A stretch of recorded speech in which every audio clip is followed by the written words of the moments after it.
Jesus Christ. Hi, guys. Welcome back.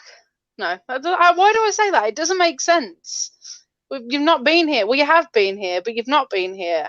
Shut up. All right. I'm Cakes. That's D. That's D. All the time, every time. That one there. How is everyone? How are you guys? Got the normal, the usuals. The usuals. Yo, usuals. Hello, guys.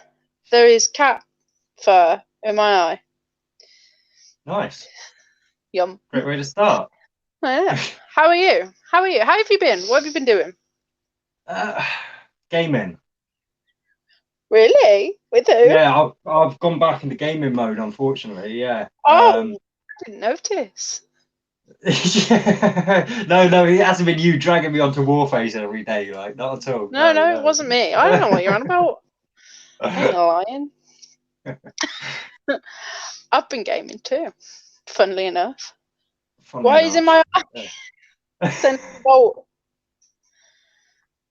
I've got it. Cake sorts all right. How's it going, Vlad, Chris, Jed, Mick? Hope you're all well. Jed again, Chris again. Yeah. How is everyone? What you been up to? What you been doing? What you been doing? Yeah, so always a good. You missed a good chat on Jed's last night. It was good, and VB came back as well. So it was almost like the great. Could almost have been the grey toilet. The grey toilet. Yeah.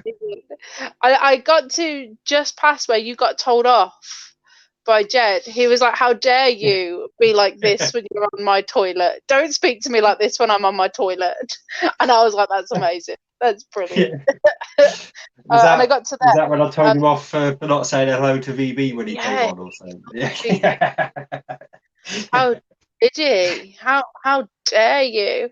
Yeah, the chat was going on about Tyson Fury, and that's I was watching it this morning, and you guys, and I don't understand. Which you noticed, I kind of go blank at that point. I mean, I know the name Tyson Fury. I could probably pick him out of a lineup, but sports. Yeah, no, I don't. Yeah, I don't follow sports. I like the tennis. I think we've spoke about this before. I like the tennis. Yeah, we're all right. Wimbledon, yeah, I do enjoy Wimbledon, but it was as close to badminton as I could get, basically. Badminton was the one sport I excelled at for some reason. Same.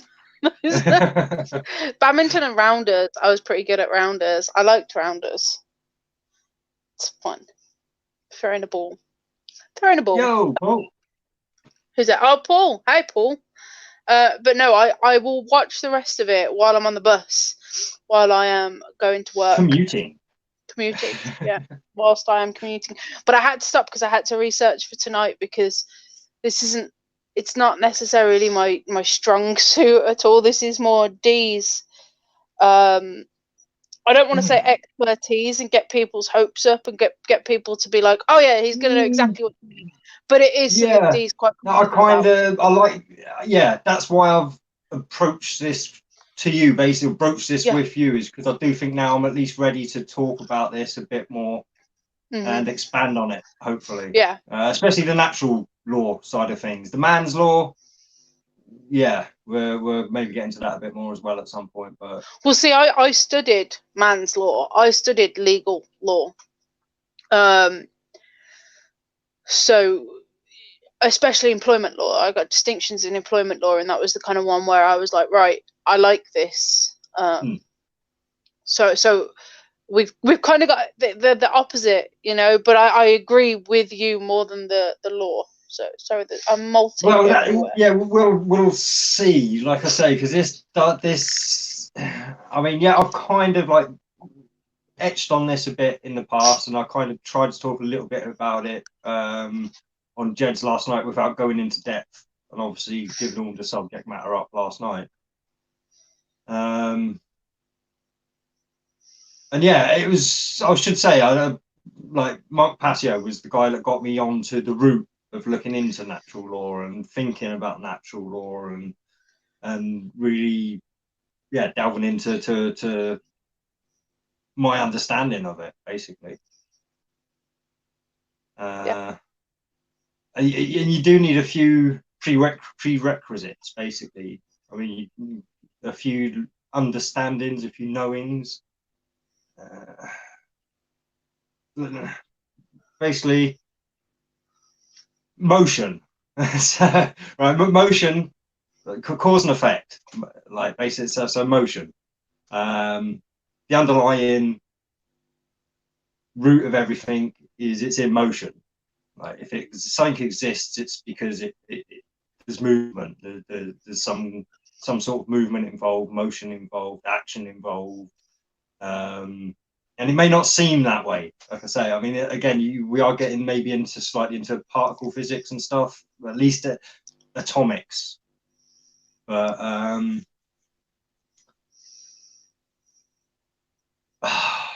wish I prepared more now to actually. I did, because I mean, what I plan to do on my Eternal Padawan channel at some point is come up with a few slideshows and stuff to help put visualizations forward of what I'm talking about to help keep me on track, keep you focused, and that kind of stuff. But yeah, tonight was more of an introduction kind of thing. So yeah, exactly. Yeah. And at the beginning of, what was his name again? Sorry, because I just hit the link that you sent me. Yeah, Markpassio. Markpassio. So the beginning, he was talking about the beginning of the video that I was watching this morning, which was a 9-hour long video. So I did not watch all of it because I wanted to watch Jed's, to be honest. So I was kind of flicking between the two. And he was saying that a person's belief is irrelevant.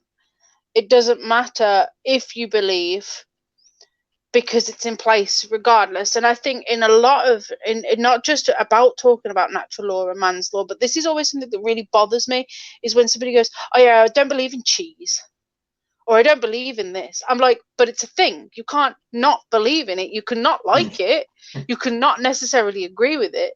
But if it's an actual thing, how can you not believe it? And for me, natural law ties in with morality, and a lot of, there's a lot of philosophers over the years who are, in my understanding of natural law, perfectly in line. There's one of them, the more recent philosophers, called Cakes has actually taken notes as well. If you notice her looking down a lot, guys. Yeah. And if you hear pages, that's my notes. So Philippa Foot, she is from I didn't write the date because I'm shit. 1976, I believe, but you can go check this. And she is the origins of the trolley problem. I'm sure a lot of people have heard of the trolley problem. And this is a question that I want to put to D, because D knows what the crack is. So, natural law speaking, would you, and sorry, let me just, before I put my question, because I wrote my notes in, like, it's not in linear time. My notes aren't in linear time at all. They are like, I have to read them, and it's none of it makes sense at all. None of it makes any sense unless there's three. I said there was 3 pages. I watched many of things this morning. I did a lot. I had a good night's sleep. I wasn't on Jed's. I had a great night's sleep. So I am ready. Okay, right. So Immanuel Kant and Philippa Foot, to me, they tie in very well. Immanuel Kant is the one who said things in themselves exist. So he says that reason is the source of morality. So that's where it ties into Philippa Foot. So if you kill one person to save 10, is that still lawful? And that's the trolley problem. So the trolley problem is where your trolley is on one line and it's going to hit 5 people or 10 people or 20 people. But if you turn it away onto another track and it's going to go and hit another one person, is that lawful? Because staying on the same path, you're not actively killing anyone, you're just allowing them to die. But if you change the path, you are actively killing somebody and allowing 10 people to live. It's a trap question, unfortunately. No, it is a trap question, but this is how I can tie it into Go away, fly. Get off my ring light. Go away.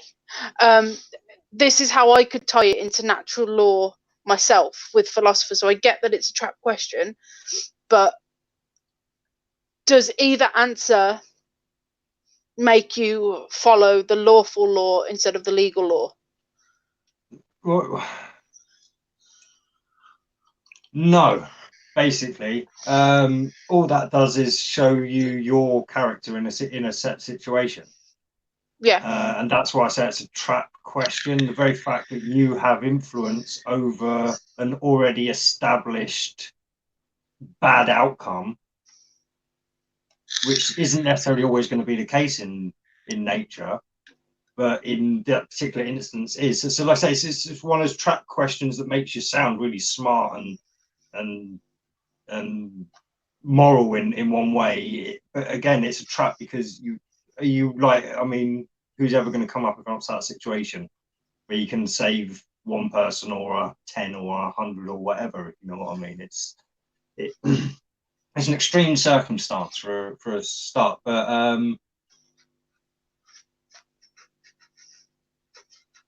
to actually answer the question, no, I wouldn't like to answer that question because it's a trap question.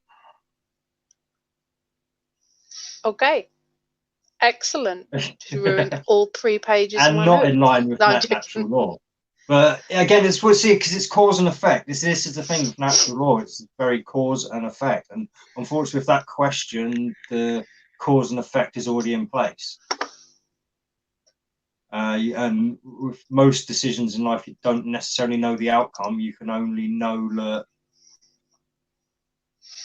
the sum of your decisions up to this point will make a set of outcomes.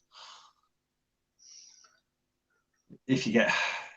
No, I get I'm not going to be able to explain it. I can already tell I'm not going to be able to explain this very well. It's all right. I look malnourished, so it's fine. We'll stop being a vegan then. Eat meat like me, and you'll be big and fat and muscly.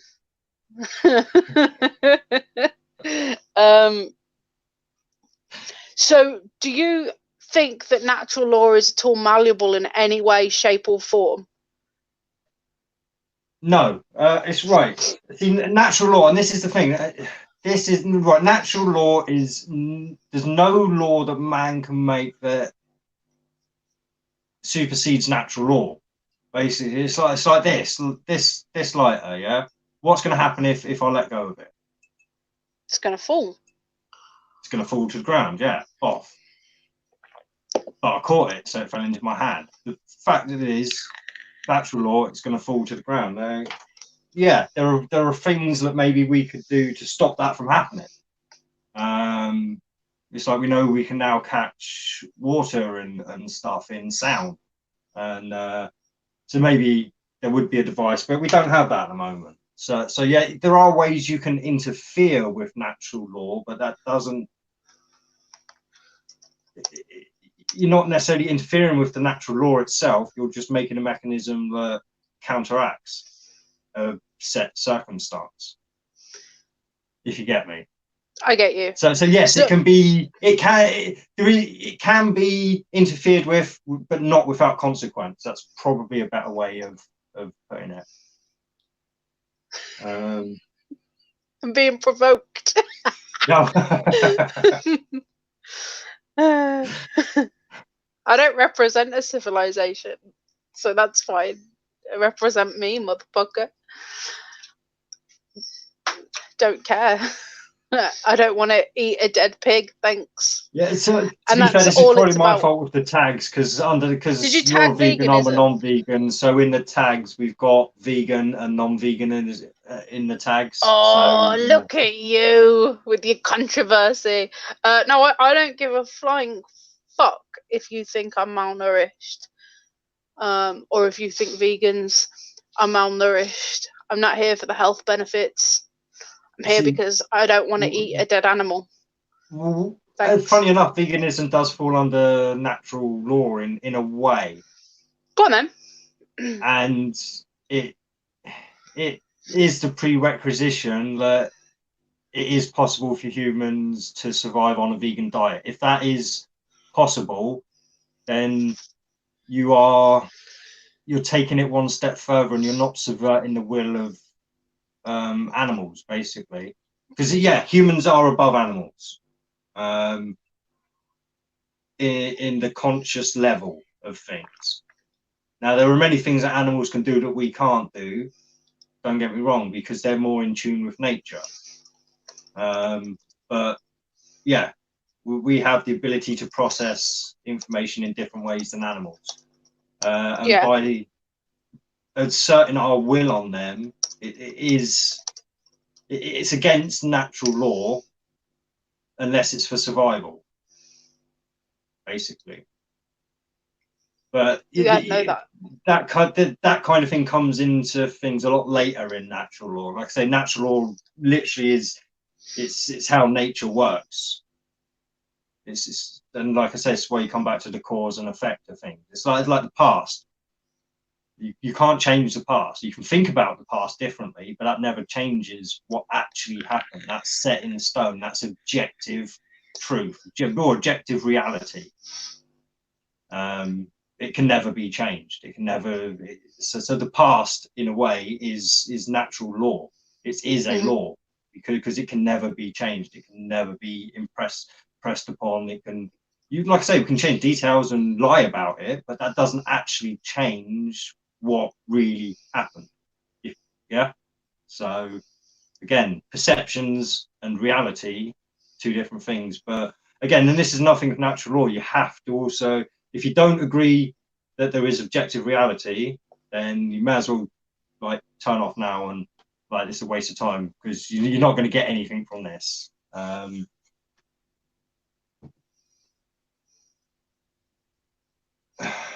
We got a proper troll tonight. This is awesome. No, sorry. Taylor Marshall, not even a troll. You are not a troll. I do apologise. You are a human being who has opinions, and they are very valid. I do not mean to dehumanise you. Let's read him for a sec, right? It's an agenda being pushed on humanity to make us weak and not question anything. Okay, so the past few months of us sitting here questioning things is irrelevant, D, because I haven't questioned anything. I was on the verge. I was vegan for nearly 5 years. I was on the verge of death. I'm still recovering on a carnivorous diet, our natural human diet. That is entirely your choice. It was your choice to be vegan, and it is your choice to switch back. I personally am having no symptoms of malnourishment, and honestly, even if I did, I don't think I'd care, because the thought of eating meat makes me want to be sick. Have you ever seen a vegan that has lasted past 10 years that doesn't look like shit? Just look at Hench Herbivore or Vegan Gains. I have seen quite a few, actually, that have been vegan for longer than 10 years that look pretty fucking healthy without makeup on. And vegans age rapidly. I actually think that I look younger than I did before I went vegan, actually. So, 27, looking good on it.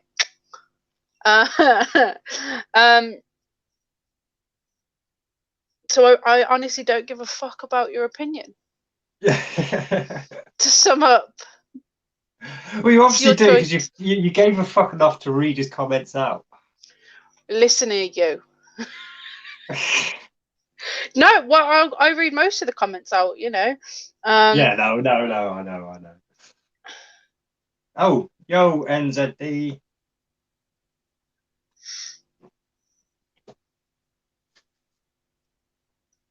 Yes, I would.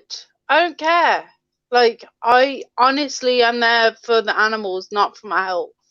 I really don't care. Either you didn't do it right and you sat there and ate bread all day every day, which isn't healthy, or you just shut your mouth hole. Let me read up because I've been Miss Paul. It's would you kill the one to save the many question.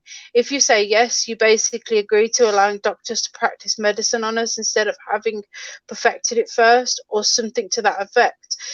And I mean, to be fair, aren't all doctors practicing things on us before perfecting it anyway? That's why Yeah, they're general practitioners. general practitioners. And then we'll catch up with Chris. So, Cakes, here's a question: would you let your health suffer for the sake of veganism if it was? In all honesty, Chris, whilst being a bitch to Taylor, it depends on how serious it is, because I have got my son to think of. I have got, if I was just starting to age and look old, then yeah, fine. I'd I'd stay being vegan. But if I was seriously putting my life at risk, then I'd probably switch to completely free range chickens and stuff like that. I don't think I'd ever eat pork again, because it's a dirty meat. So I think I'd stick with white meat and maybe the occasional steak. But honestly, it really depends on the severity of the health risk that I'd be putting on myself. Like, if it meant that I just had to take iron tablets, then I'll just take iron tablets, because I was like on the verge of anemia. Was it last year, Dee, that I was taking iron?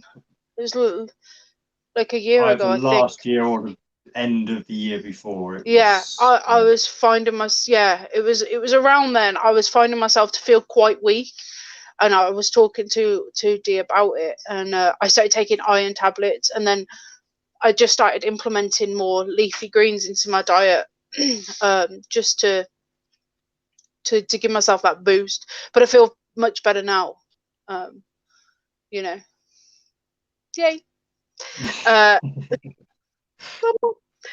You don't realize it's a malnourishment diet. It doesn't work. When we were cavemen, we weren't eating smoothies and bananas. We ate meat. When agriculture age came, we started eating all food. No, that's a misconception. From my research, again, we supplemented with meat when we could back then. We were mostly hunter-gatherers that ate meat when we could. Yeah. But again, we don't know. We weren't there. And cavities, actually, we were talking about that beforehand, before we came on the show, and you were saying you've never had a filling in your adult teeth. So the only time, right, this will make you laugh, and it's very funny that you just said you had 8 cavities. Brush your teeth, fool. The only time I've ever had a filling, it was in one of my milk teeth, and it was because I ate pork crackling and it broke my tooth. It's just funny that you've said it like that. But my teeth are perfect. So, and that is very true. What Chris has just said, it will affect people differently. Some deteriorate faster than others, and some maybe not at all. And I think we were talking about this with Laurie Gale as well, and also Barbie. Barbie was vegan for a bit, and it did not work for her. That's fair enough. Right now, it is working for me, so I'm going to stay like this. Right. And sorry, yeah, there. See, that's a natural law statement right there. What Chris Hayes has put in, like, so they can do whatever. See, this is the thing. Unfortunately, and this is what a lot of us fall in the trap to, trying to push out when we're trying to push our truths and stuff. It's a force of will trying to get other people to align with your ideas when you haven't got all the information. You don't know, so you're guessing just as much as the people you're attacking, basically, and that kind of thing. And yeah, so I'm just trying to keep it in line a little bit with natural law here. So and again, another underlying thing when you get along in natural law is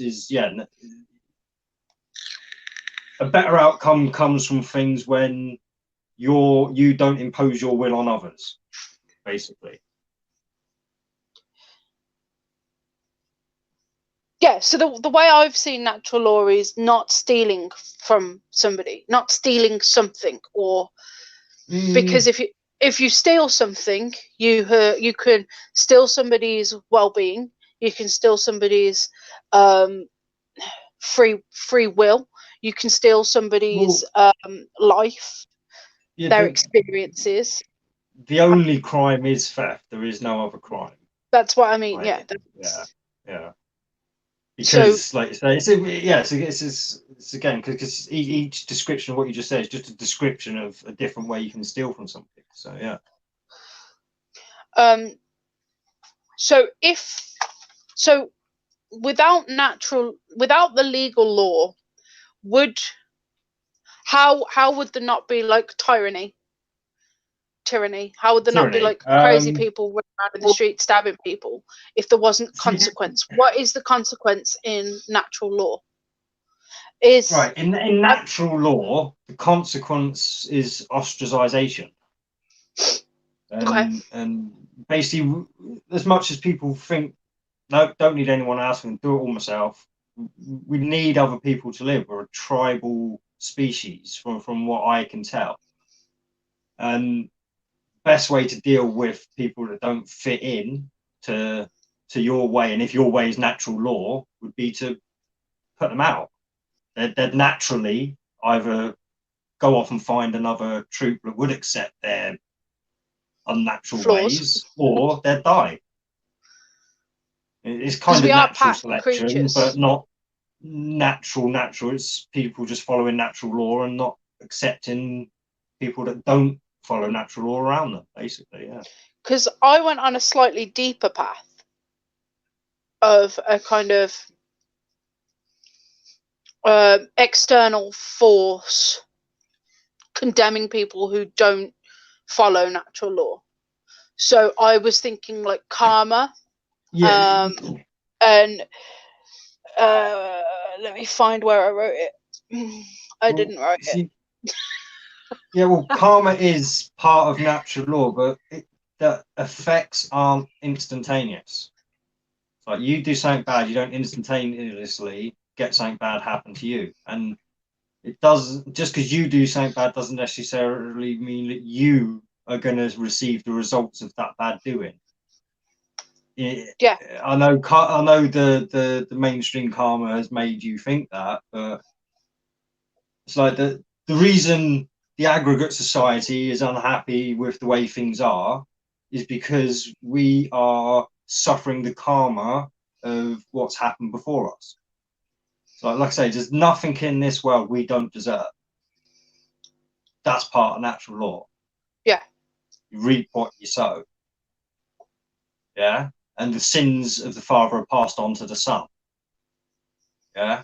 It's natural law. This is karma. This is the encompassment of it all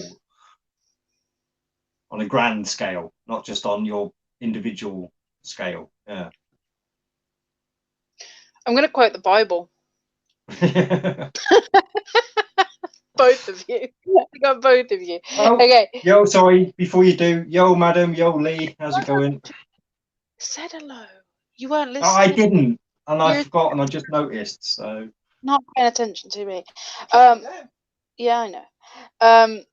Do unto others what we want done unto ourselves. That, to me, is what natural law is. Not that, but it is. Well, it kind of is, but what if somebody likes being hurt, but nobody else does? But you think because you enjoy being hurt, it's okay to hurt other people. Is that in line with natural law? Do unto others what the majority want done to them. Paraphrase, bitch.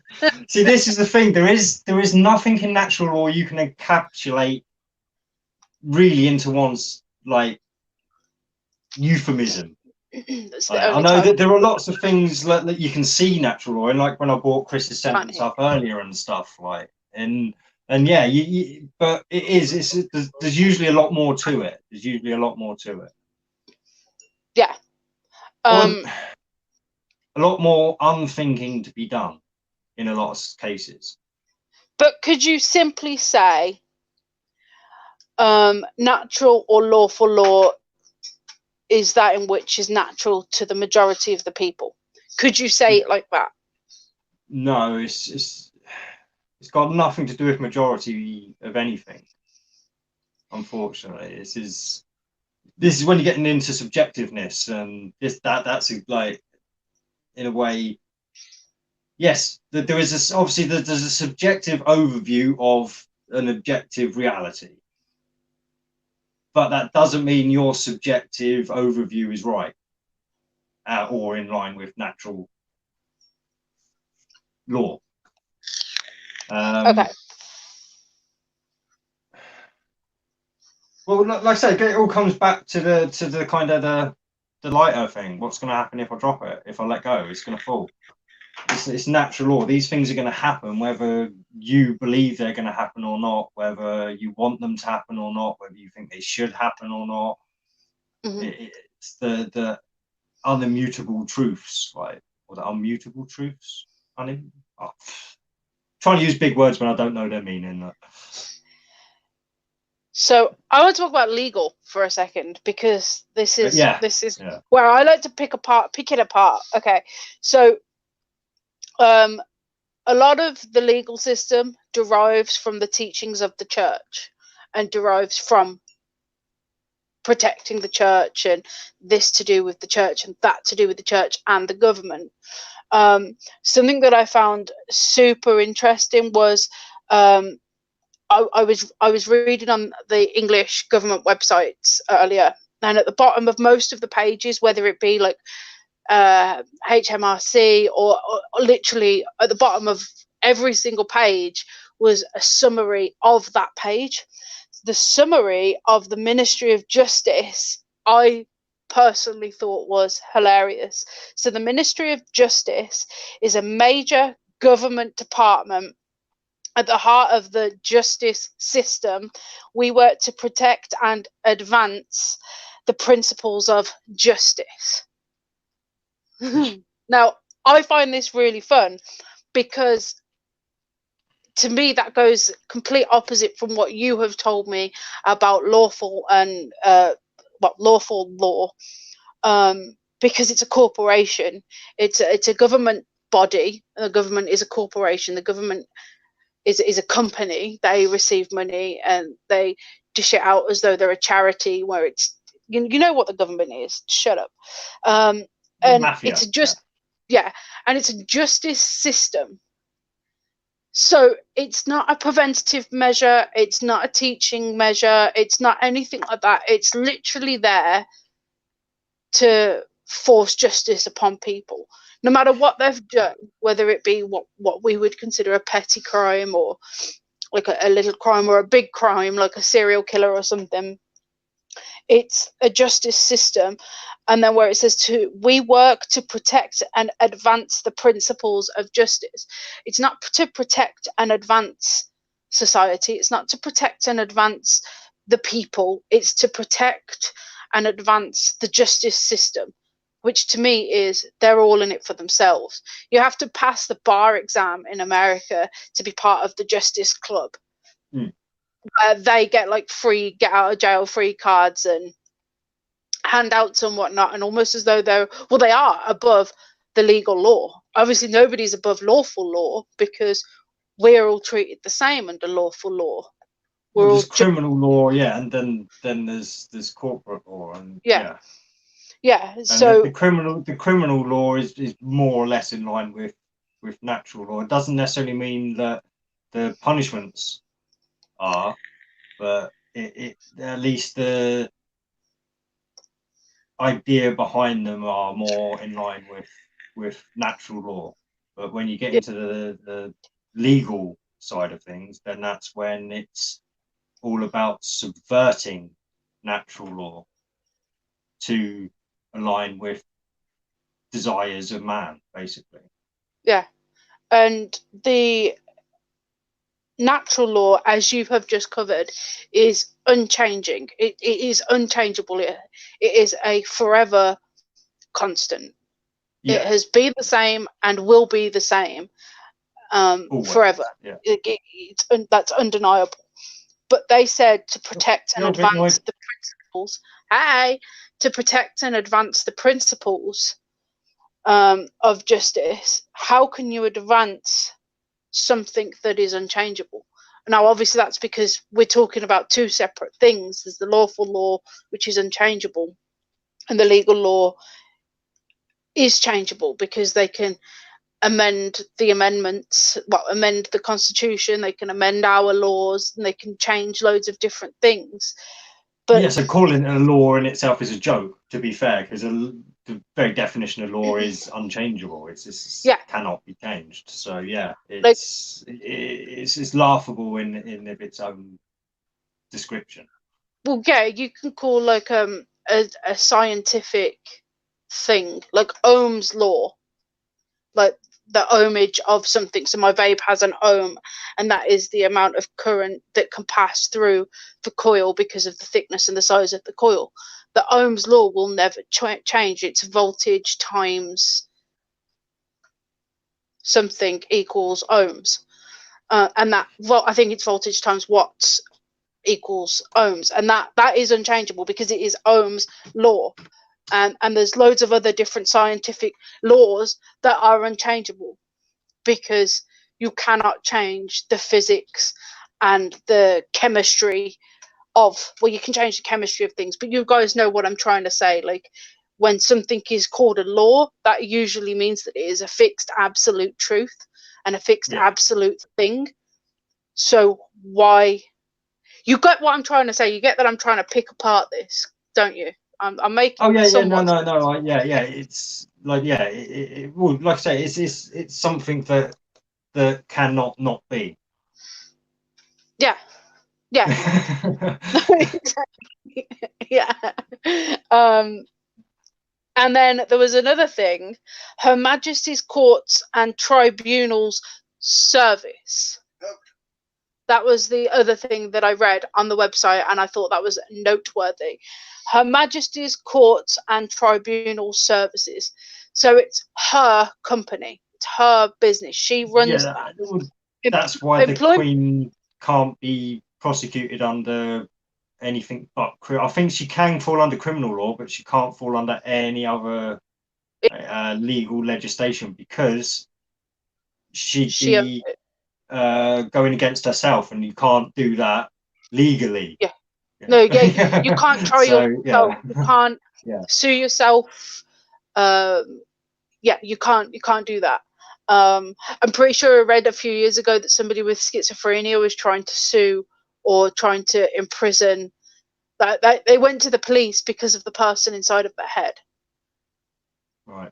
Just a little anecdote for you. But employment law teaches us that there are two types of companies: those producing a product and those producing a service. So that instills even more that the courts and tribunals service is a company, because you can't give a service without being a company. Even though I could do a service for you, we would never call that a service. You wouldn't.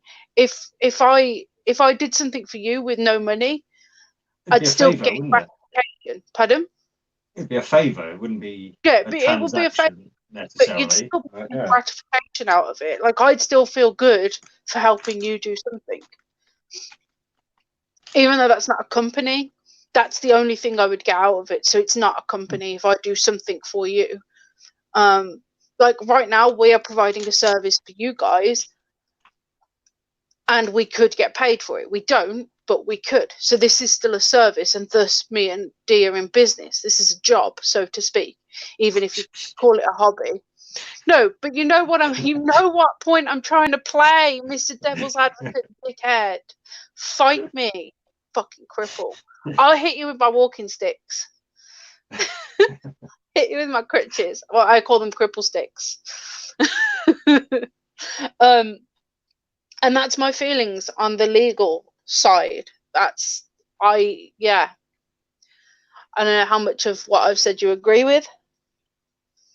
Well, yeah, no, like I say, to me, the legal side is literally just to subvert natural law. That's it. But yeah, whether to, I mean, yeah, I understand your take on it.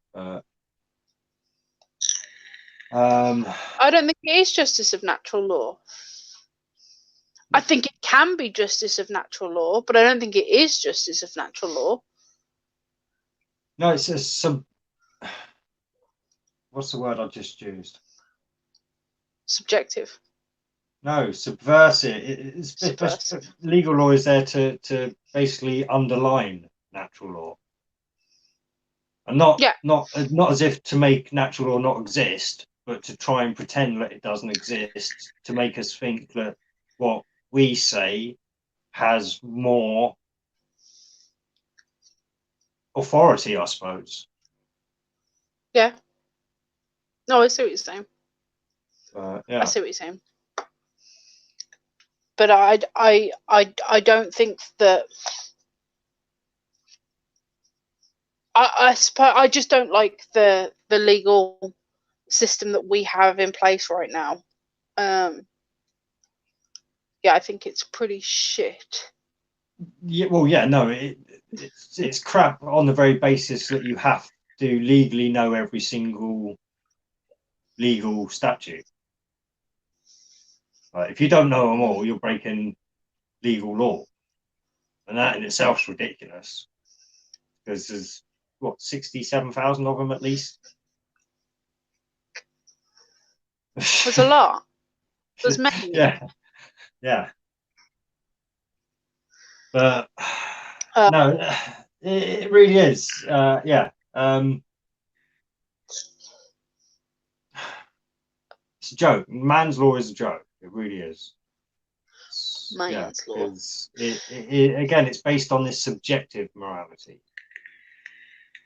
It's like no one person is born good or bad. I mean, you are a accumulation of your experiences and inputs. There is no man's nature. It's not good. It's not evil. We're programmable beings, and because of that, we're always going to be the effect of the causes that brought us up to that point in time. Malleable entities.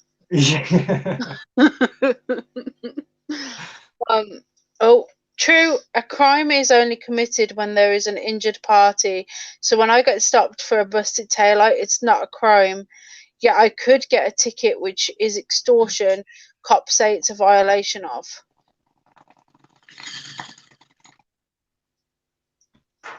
Yeah, and that's why I call the government a mafia, because it comes down to extortion with legal law. The thing is, though, like in that particular incident, it should the thing with criminal. Well, I can answer that question. When you applied for a driving license. Yeah, that's what I was gonna say. Let me read this again so I can get my point back, because you Sorry. did. Okay, so whilst a lawful crime hasn't been committed, I feel that the legal system and the police and all of that take away self-responsibility. It doesn't matter, because if I get caught, then I'll fix it. It doesn't matter, because if I get told, then I'll fix it. I think this isn't me saying you're a bad human. Please don't think that that's what I'm about to say. But I think if you're a good person, then anything that could cause an accident or anything that could, I think people need to think of cause and effect, and then use the foresight to take responsibility for what needs to be done before we get ticketed. Do you know what I mean? And before we get told by an authoritative figure or being or whatever.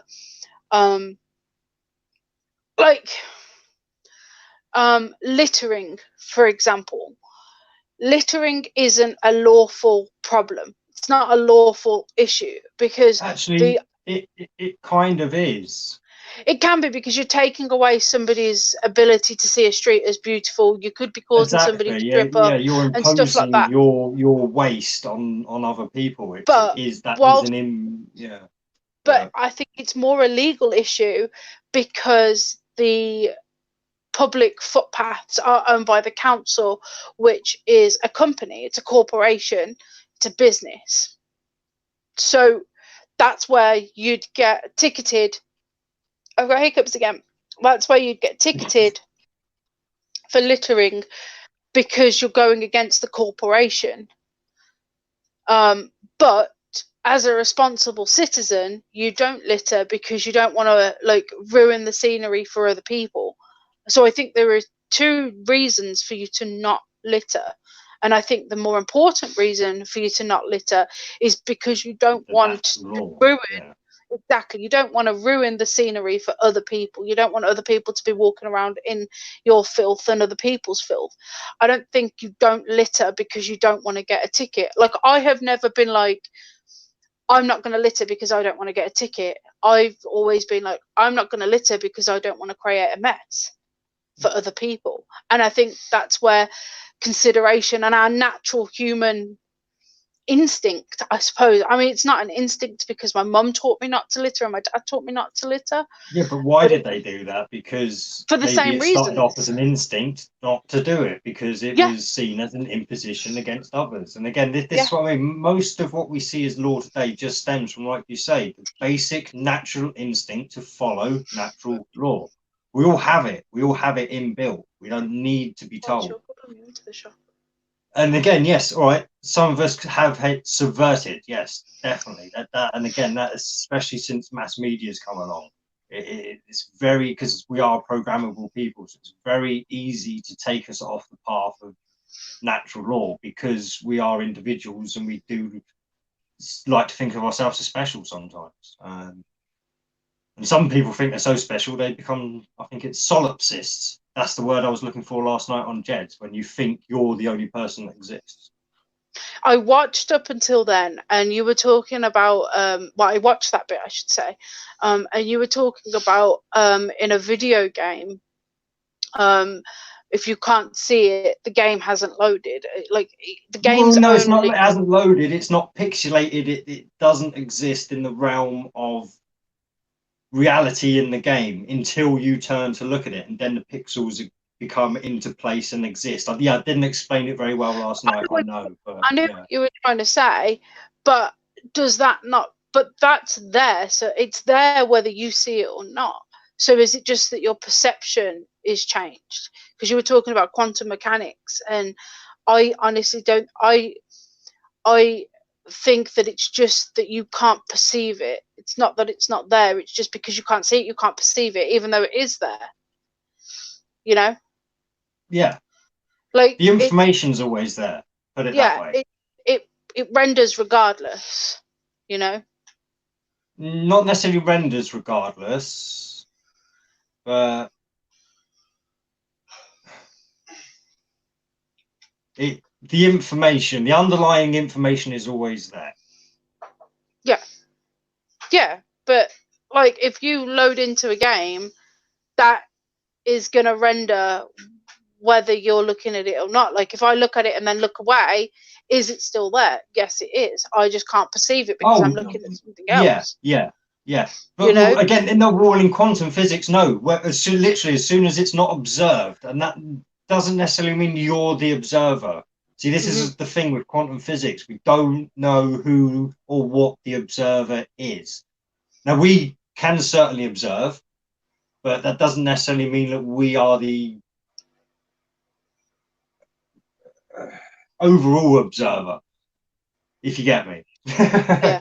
It's such a self-centered way of looking at reality. In quantum physics, they will say that when you're not looking at something, it doesn't necessarily have to exist. Yeah. And then you were talking about Schrodinger, and I was like, now Schrodinger, I understand. But it is. Oh, VB. VB's in the house. What up, VB? How's things? And Vlad's back. Hello, Vlad. Oh, glad you're back. How's it going, bud? What up, mate? I don't know if you want to drop the link in and see what other people think. Or if you Yes, just if want to anyone keep wants it to up. come on and talk about a bit of natural law, we will be getting off for 11 o'clock tonight because Kate's got work tomorrow, so she needs a good night's sleep. I need a nani's. Need sleep. And Sleep. again, yeah, don't feel you have to jump on. And I would like to keep it to natural law as much as possible, man's law is this kind of topic. But yeah, if anyone's got something to say, pop it on. Like I say, I in the future will be trying to do a little bit more towards this on my channel, at least. Anyway, maybe get some slideshows going and stuff. Try and explain my side of things a bit about it. Yeah. Yup. Nope. More people talking. But yeah. Hiccups again. Fucking hell. Leave me alone. Get out. So did VB last night. So they're talking about the fight, I think. Oh, so did I. Because they were both Yeah. saying last night Tyson was definitely going to win, basically. Yeah, again, no. I do not watch that. Yeah, no, I'm not. Like I said, I could maybe pick him out of a lineup, but sports on the whole for me. So, if let's just, I want to say something absolutely ridiculous and see what you think. Okay. So, if death wasn't real, but you could stab somebody and they died for like a day or a minute or whatever, and kill them and then them come back to life, is like if death wasn't the final thing,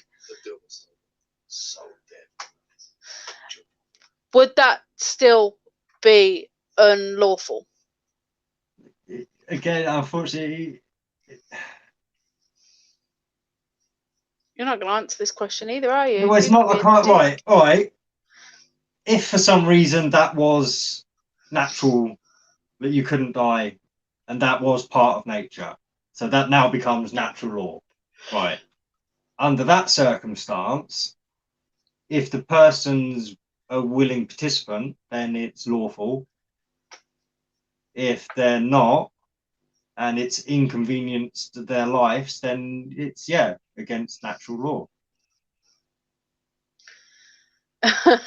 Chris just put stupid question. I said it was. It was a stupid question. I'm sorry, it was. I was trying to be nice. I said at the beginning, this is going to be a stupid question. I said at the beginning. But and actually, no, Vlad's brought up a good point there as well. Slapping something, and well, not necessarily, but it's made me think of something. And this is within natural law, you can never really give up your consent. If you get me? No, go on. Because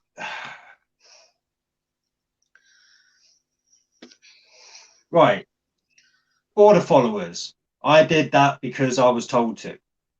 Now, if you know that action's wrong and you do it anyway, there is no excuse in natural law that can justify you doing it. Mm-hmm. Because you knew it was wrong and against natural law.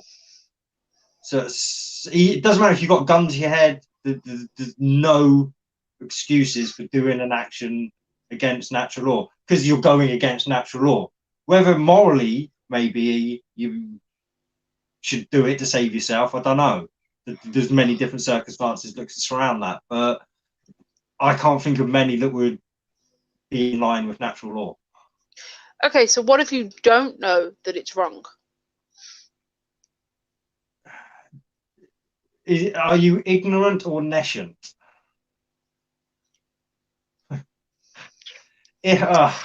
Difference between the two. Ignorance is the information was there, but you chose to ignore it, or for some blunder just didn't know it was there. Whereas nescience is the information was nowhere to be found. You couldn't possibly have known it. Yeah, yeah. So nescience. Yeah, like let's say that you've lived in a cave your entire life by yourself and raised by rhinos, and then you find a tribe. PodQuest. and you think that tribe's a monkey and you want to eat a monkey and you stab it.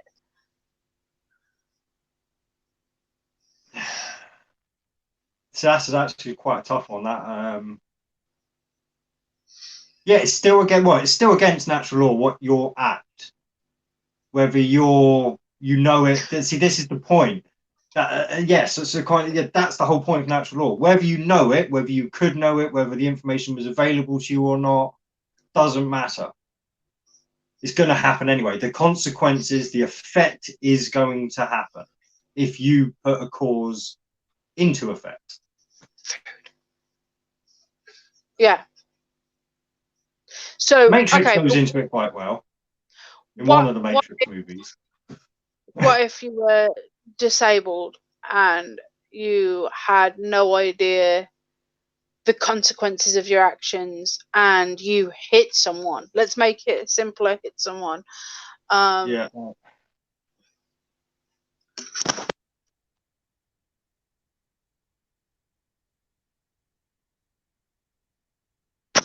So Dan's going to the shop and he wanted to know if I wanted anything. Well, so, but again, see, are you judging somebody then on? See, they're at right. If they don't know what they're doing, they have literally no clue what they're doing. The result is that the person's going to get hurt. Yeah, and there's nothing that can change that natural law. Now, I think you're talking about is the judgment on what should happen to the person afterwards. Yeah.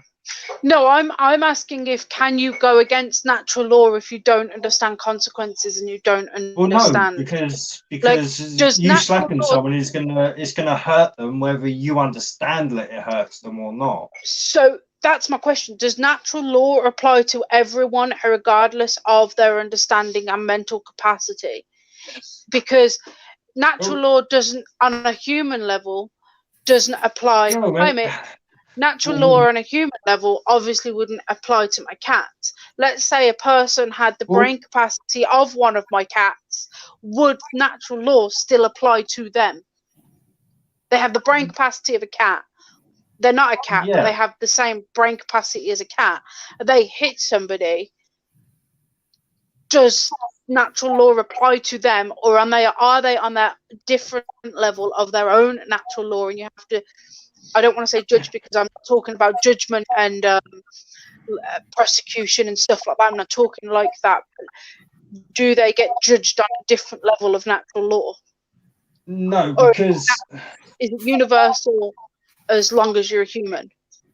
See, no, because again, they aren't as higher thinking as we are. So they wouldn't just lash out and attack for the sake of lashing out and attack. There would be, whether we can understand the reason or not why sometimes cats just seem to attack each other. It doesn't matter. The fact is they have a reason behind it.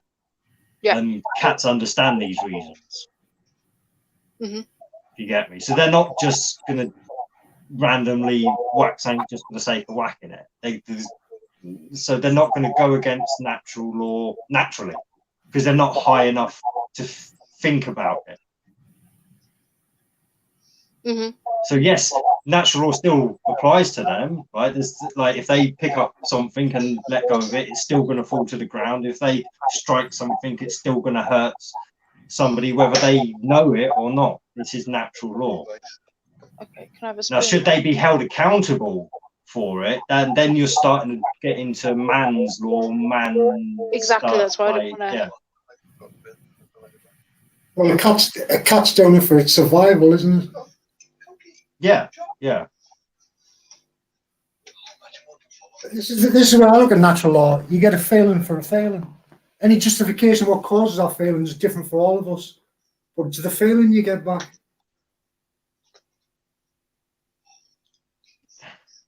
Yeah, that's where I think the moral compass comes from, if you get me. That innate feeling. Yeah, that might be a different thing that happens to us to create that feeling within us. So we can't see it. We can't say that there's a cause and effect going on, but the cause and effect is just a feeling. Do you know what I mean? What you might cherish something that much, it's like a child to you, and somebody else might lose a child because they've caused feeling in that object that's not even real. It's a conscious thing, I think. Well, yeah, and that comes in again with subjectiveness. Well, have you not noticed if somebody stirs a feeling up, they sort of get all this stuff directed straight back at them?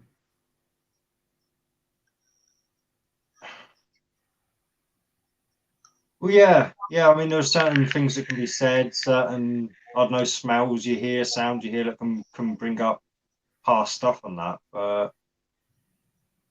yeah, like something that wouldn't bother you, that didn't bother you about somebody, because something's happened now does, and it gets used against you because they've created a feeling in you. So then you feel obliged to create it back to sort of say, you're going to know what I feel like. But that doesn't make it right. It's like this has this thing that just gets spirals out of control because what you're trying to create isn't created back in the same way. Do you know what I mean? yeah, Like I'm immune to what you've just done to me, so therefore it's going to take something else. yeah. Well, again, unfortunately, again, this comes down to the subjectiveness of things and people and how far people have come away from natural law. Well, here's the other thing, isn't it? If this natural law exists, then does the man-made law exist within it? It's just an extension of it. It's manifesting itself in a different way. Like you'll get it if you don't get it naturally. You're going to get it through the law. If you get it naturally, you won't get it through the law, sort of thing. Maybe it might have started, like I say, might have started that way, but certainly that's not the case now. No, in my opinion. Well, there hasn't always been law and order, has there? Yet we all got along at some point. There has always been cause and effect, though, and that kind of supersedes law and order in a way, because we've always known when you do something bad to someone, right? I mean, it's like basically, right, so say back in the old days, like you killed a tribe member. Yeah, if you didn't wipe out that entire tribe, you knew that tribe would probably want to take revenge on your tribe at some point. Yeah, but that's all been in your head, hasn't it? Because you didn't actually, you've had to wipe the whole tribe out, so you never found out what would have happened. Yeah, but you're not reacting to something, you're reacting to a thought, not an actual event.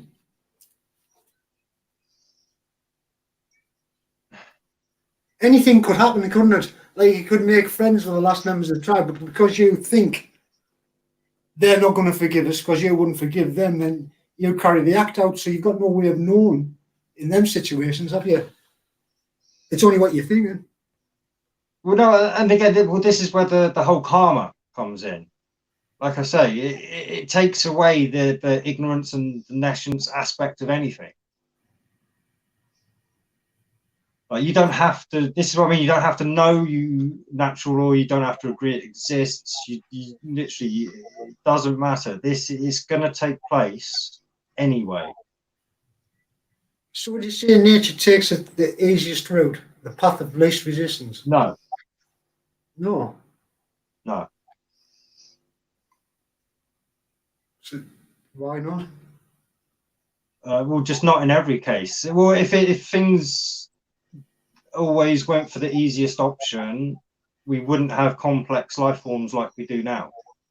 Yeah, well, if we're talking about cause and effect, you're talking about something in the physical, aren't you? And you're relating it to something in the mental, aren't you?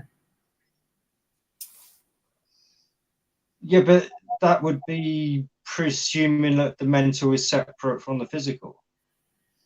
Well, if you're saying this created here and relating to that, that means the same things is going on in the mental, doesn't it? Yeah, exactly, because there is no separation. There is no physical, mental. So, like I said, there's no what physical thing takes the path of most resistance? Well, all right. For example, our circulatory system, the way our blood is pumped around our body, it's not exactly efficient for the blood to flow up. Yeah, but nature has devised a way in order to go against the easiest flow of things, in order to get that blood back up into your heart. So that's nature. That is something within us we have no control over, that is going against the easiest flow. The That's easiest. life, isn't it? Life only goes the thing that goes against everything. The living, isn't it? It's like in a tree, the water goes up, it's forced up. All these things are living things, aren't they? That Yeah, but again, go against the path of least resistance. Right, yeah, maybe our design in natural law has been designed to make everything go against or go the easiest path. I don't know, but it doesn't seem that way to me. So I can look at it this way: it's like if you do something, karma mightn't pay you straight back because it's collecting itself up. It's working its rounds to make everything the most efficient as possible. So it might affect a lot of people. It's like it sort of stores like a rubber. You know, like if you hit a rubber seesaw, it'll stay there for a while, then it'll flip up. Do you know what I mean? That cause and effect. But the energy has to go somewhere. Oh yeah. That's what I was saying at the beginning. Like with natural law, you have to agree that motion is everything, basically. So, Yeah. like is behind That's everything. cause and And effect. that's the thing. Yeah, it's and like I say, karma doesn't always affect the person that it should. Well, it's maybe just because you can't see the reasons. Sorry, I don't know whether I dropped out or you did then. I don't know. Yeah. Who's here? No, it was you, Mick. You were just literally you did a little hand motion like that, and it all kind of froze up and cut out. So what were we saying? What were we talking about? There's the whole karma not affecting necessarily the person.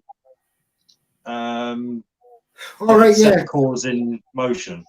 So you can see the karma, like, oh, I didn't deserve that, right? Or this person didn't deserve it, but that's just your justification. You haven't seen what failing have sent out elsewhere or what their cause has affected. Because you can't see it, you think, well, that shouldn't have happened to me. Like, say something happens to a baby, right? You say, well, the baby's done nothing. But aren't we doing the things to other things, babies, all the time? Yeah, and that's what my point was earlier with the whole karma thing and the aggregate society. That's why, like, society is in such a mess. It's because that's the karma we have created. That's God's will, if as VB would put it.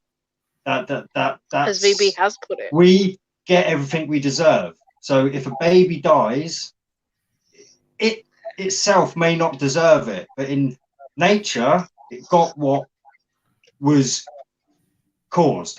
It got the effect that was caused. It's So, natural law. Are you saying that society's wrongdoings are accumulated and calculated as a societal whole and then divvied out amongst society as payment? No, because Only those who's involved. maybe with VB's God's will that would be the case, but no, with my natural law, it's a lot more complicated than that. Okay. There's not necessarily a specific intelligent something dishing out punishments or karmas. I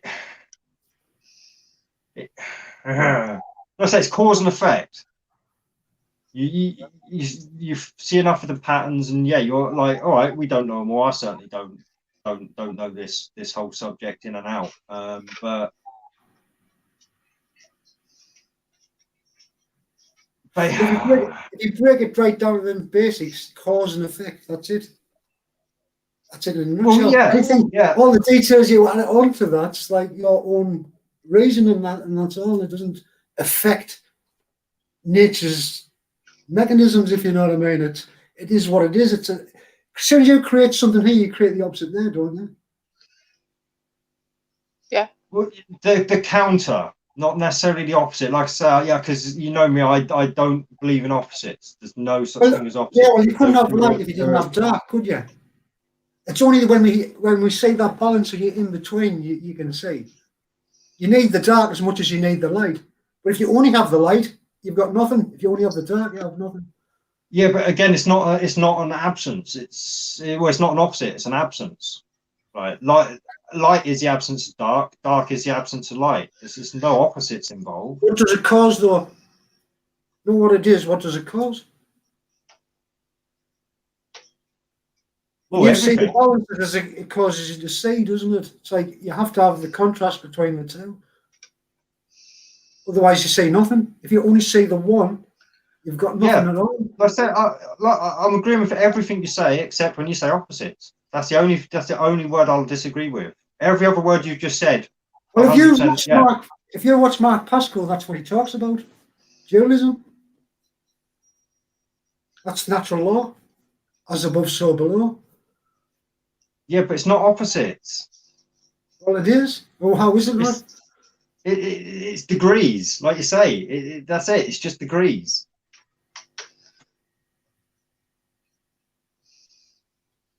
Explain that. You've lost me. When I say light isn't the opposite of dark, it's just the absence.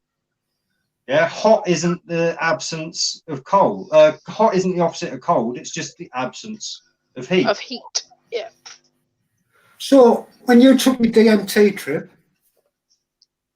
you've seen things, didn't you? Yeah. Right now, light and dark doesn't exist within your mind, but you had to see both of them to see anything. You had to have it's contrast all the time. You have to be in the middle. Exactly. Contrast. It's degrees. There's no opposites. There's contrast. That's not opposite. Well, if you go too far into one end, the other side becomes the opposite, which you cease to see. So, Yeah, that's a direction. That's not a physical point of natural nature. If you get me, it's the whole right. I think we're getting into the whole push-pull argument. We're just with opposites at the moment.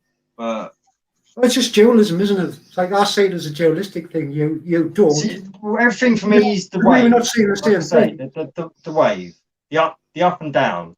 Like the up isn't the opposite of the down. It's just the contrast. Well, this is the way I see it. This is the way Markpassio explained it. Everything's like a pendulum that swings side to side. And it's a frequency, backwards and forwards. So you've got to be in the middle to see both sides. You can't see it from over here or there. So if you can get a middle ground, you can't be too good. It's like I would never say, let's put it this way, if I was the best person in the world, everybody would seem bad to us, wouldn't they? And if I'm the worst, I could say everybody's better than me, so I would see them as good. You've got to be a balance, haven't you, to say good and bad. You've got to have that in you, badness and goodness. Right. Yeah. Right.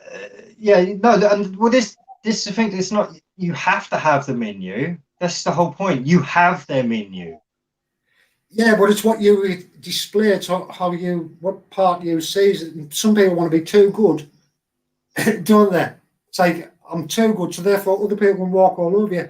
You can be good without being too bad, and you stand up for yourself. It's that bit in the middle, isn't it? Yeah. Oh, there is always trying to find. Right. Yeah. And I get you. You do have to find a balance, but what you also have to understand is the last thing you want is absolute balance, because that's stagnation. Then you learn nothing, because you're always stuck in the middle. There's no give. There's no up and down. You're just stuck on a straight line. Yeah. There's how much you fluctuate. Everything is movement. Everything is movement. So if you find balance, you've lost your movement. That's not moving at all. But what I'm on about, the closer you stay to the middle, is that frequency instead of going way off. Yeah. You've got to keep your frequency as tight as possible. Now, those ups and downs have got to pass that middle line as often as possible. Yeah, so you never want them to become that. That's the high vibration thing, isn't it? You're vibrating faster because you've got less distance to travel, sort of thing. Yeah. So I don't know if we've lost people. I haven't looked at the chat for a while, but oh, we've lost Kate. Oh no, we have. Oh bloody hell, you have been chatty for a little while.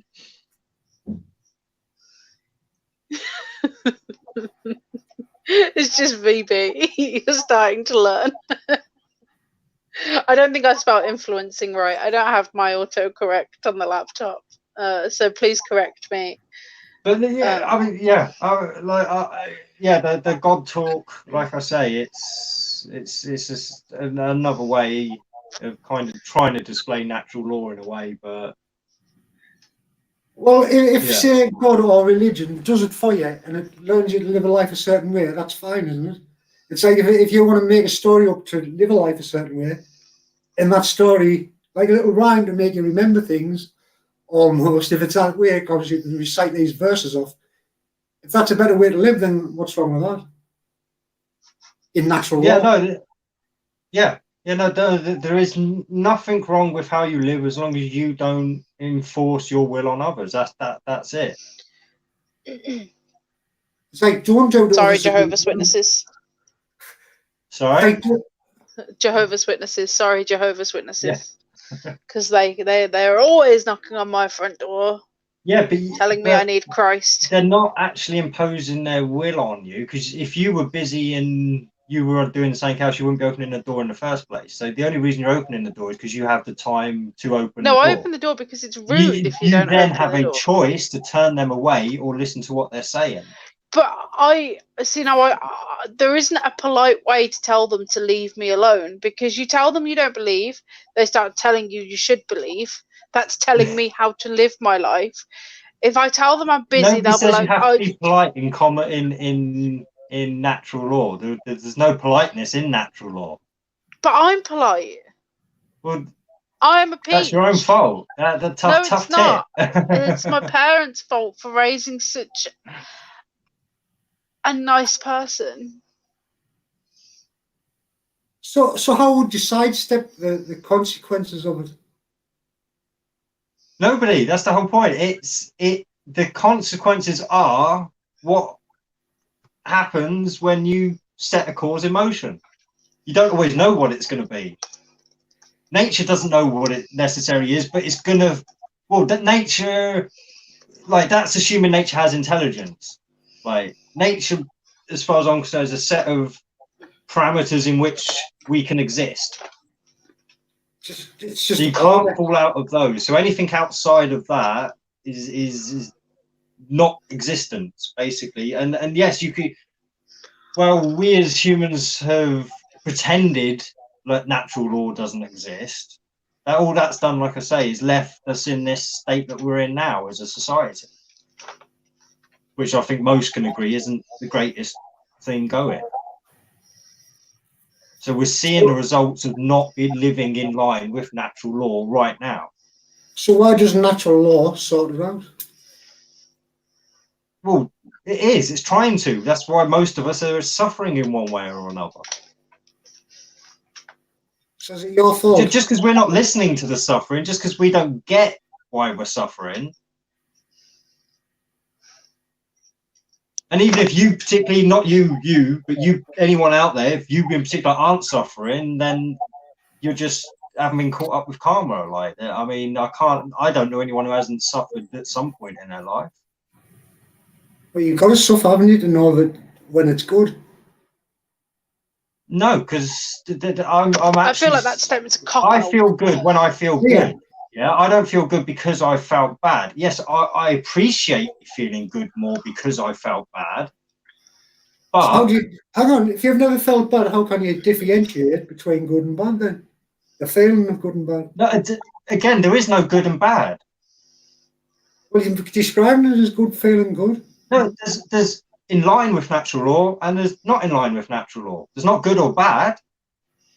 Right, so you have a feeling and you put onto that feeling whether that feeling is good or whether it's bad. That's so you're going to feel good whether you've known bad or not.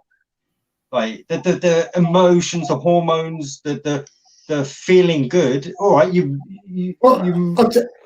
it's like this. If I put you in a certain temperature and I kept it 76 degrees your whole life, would you know what temperature was? Yeah, no, but that wouldn't change the fact that you were 76 degrees your whole life.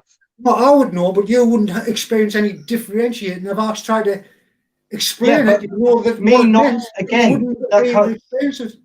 Yeah, but that comes again to the fact that you don't need to know for it to be happening. Just because you don't know you're happy doesn't mean you're not happy. Perception, bitch. Yeah, happiness is. There is no I feel happy. You are happy. So how do you know that you're happy then if you've never felt down? If you've never felt below Because that, it's a feeling. Like, I mean, yeah, but if you never felt anything just because you other haven't than got, happiness, just how because would you wouldn't know necessarily that? have a word for it, doesn't mean you aren't Well, didn't living you that. say to me? Didn't you say to me early on? If you didn't move along that line, you'd feel nothing. Yeah, yeah. Well, again, If, the lack of if you've motion. never Yeah. experienced the sadness against the happiness, and you in the middle, you feel fuck all, do you? Nothing. Is a But child? Well, again, hang on. Let me ask you: is a child who has never experienced anything bad, who's only ever experienced love from its parents and being joyful, does that child not feel happy? It might feel happy, but what I'm trying to say is, would it know it was happy until it's felt the time when it didn't get that what it doesn't wanted? matter in natural law. Knowing that's what I was saying earlier. Knowing, ignorance, nescience doesn't matter. Throw it out the window. So when what it if it comes was to the other way? natural law. What if it was the other way and it was neglected all its life and never felt happiness? Would it be anything wrong with that? Well, yeah, it's going to. It doesn't know what it's not Just missing. because it doesn't know happiness doesn't mean it can't know unhappiness. This is what I've come to realize literally quite recently. It's not my point. It's not my point that what it's feeling. It's saying, would you know what you're experiencing until you felt the other? And then my Yeah, I point think is, so. it doesn't matter. Knowing doesn't matter when it comes to natural law. It has no bearing whatsoever on it, whatsoever.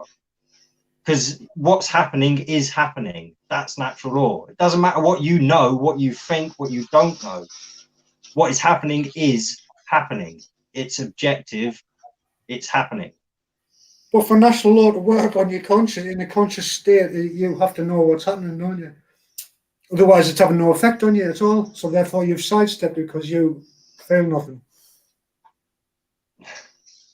No, this is what I mean. You can't sidestep natural law.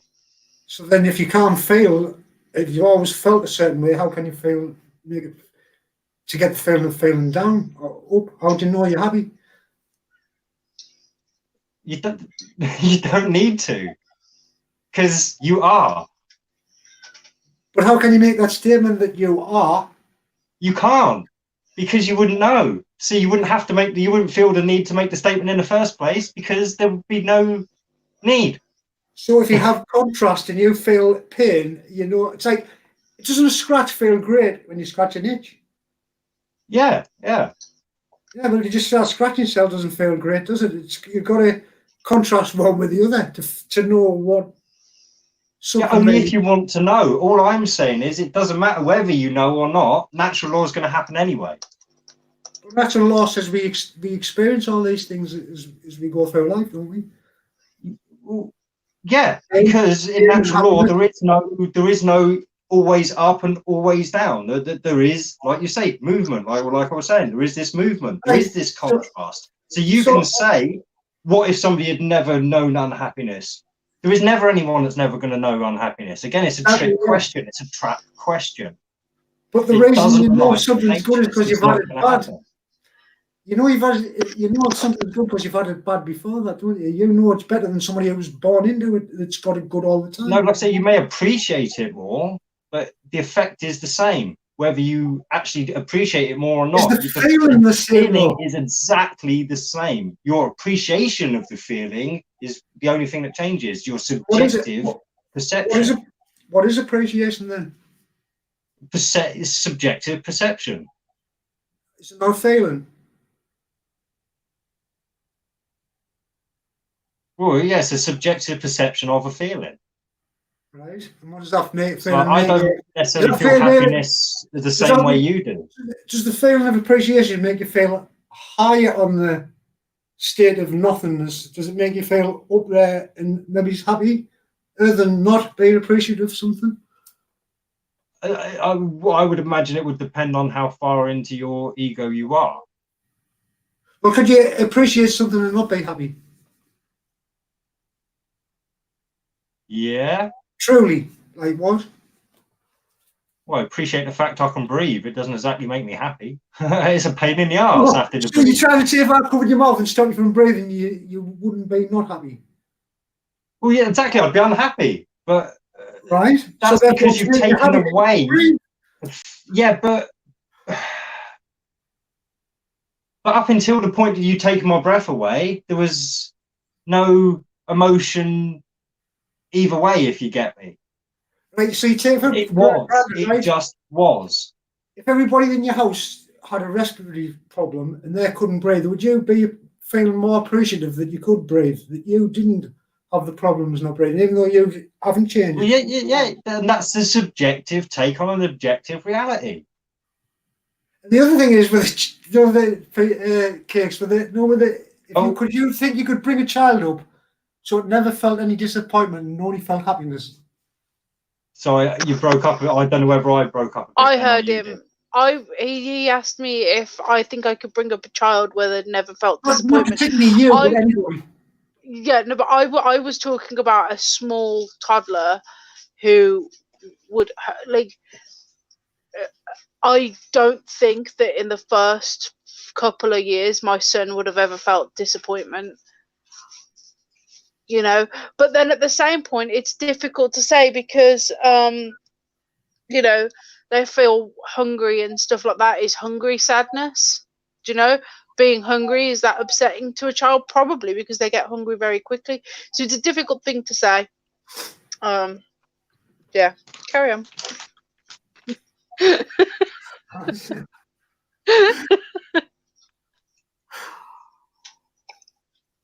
That's how you have to experience everything to be alive. If you walk through a cloud, would you come out with handfuls of fluff or soaking wet? Soaking wet. A plane doesn't get fluff stuck to it. Facts. Oh, right. Plane gets wet. Yeah. What do you mean, what? What? I had another question. Okay, and it's to do with intent with natural law. If you didn't intend to hurt somebody, there's hair in my eye again. Jesus Christ! If you didn't intend to hurt somebody, but you do end up hurting somebody, do you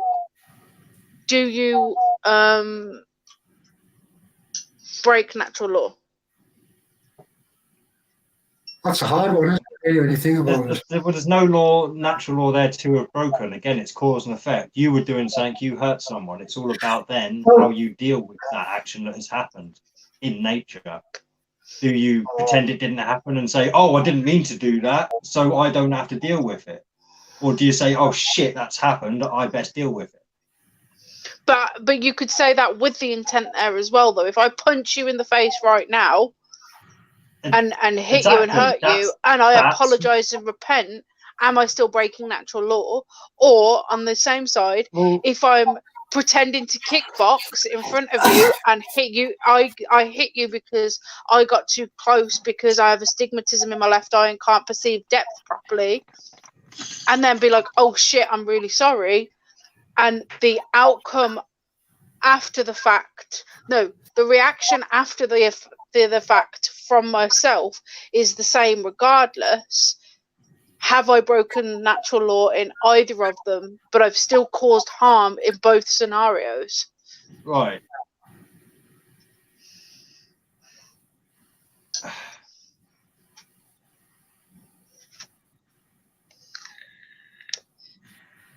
See, again, this is, I think you're getting into the trick kind of areas here. Like, basically, yes, you are responsible in either case. Okay. Now, the degree, it comes again to degrees and stuff of culpability. Now, no, if you completely didn't mean to do it, it was a complete accident, then the ramifications should be small. Like, you apologizing should be enough. Now, if you, on the other hand, intended to cause harm and then felt sorry about it afterwards, should you still just be able to get away with saying sorry? Or do then other consequences have to come into effect? And to be fair, the consequence of somebody hitting you in the face, you would I would naturally think would be to get punched back in the face, and that's how fights happen, and then a winner comes out of it.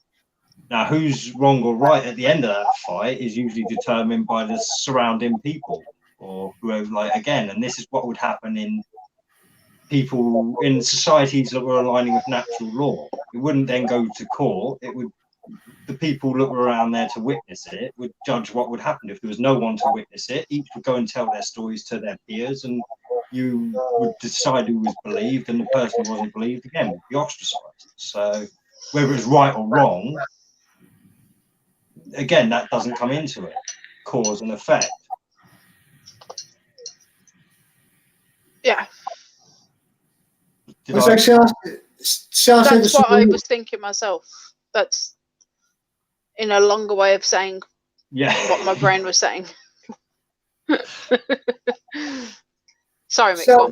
I said to somebody that I felt justified in saying because it was the truth, but it was intended to hurt them, right?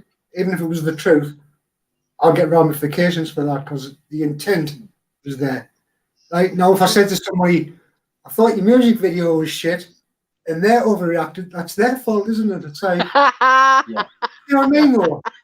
It's true, it's their fault for that, isn't it? I didn't cause that, that's just my opinion. So it's like they caused it themselves. So that's an instant karma. Straight back on them, they feel shit for that. Yeah.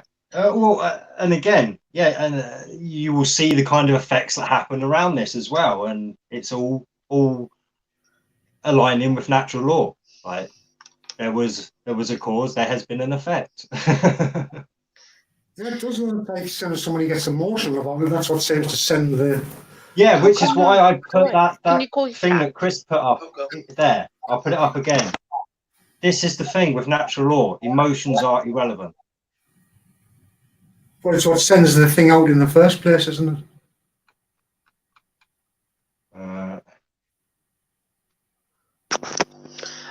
Sorry, Mick. It's like them emotions are the things that can cause these things to get sent out, like want to make somebody feel bad. It's that thing that stirs you up, isn't it? The emotion. So it's the core of it all. A lot of the time.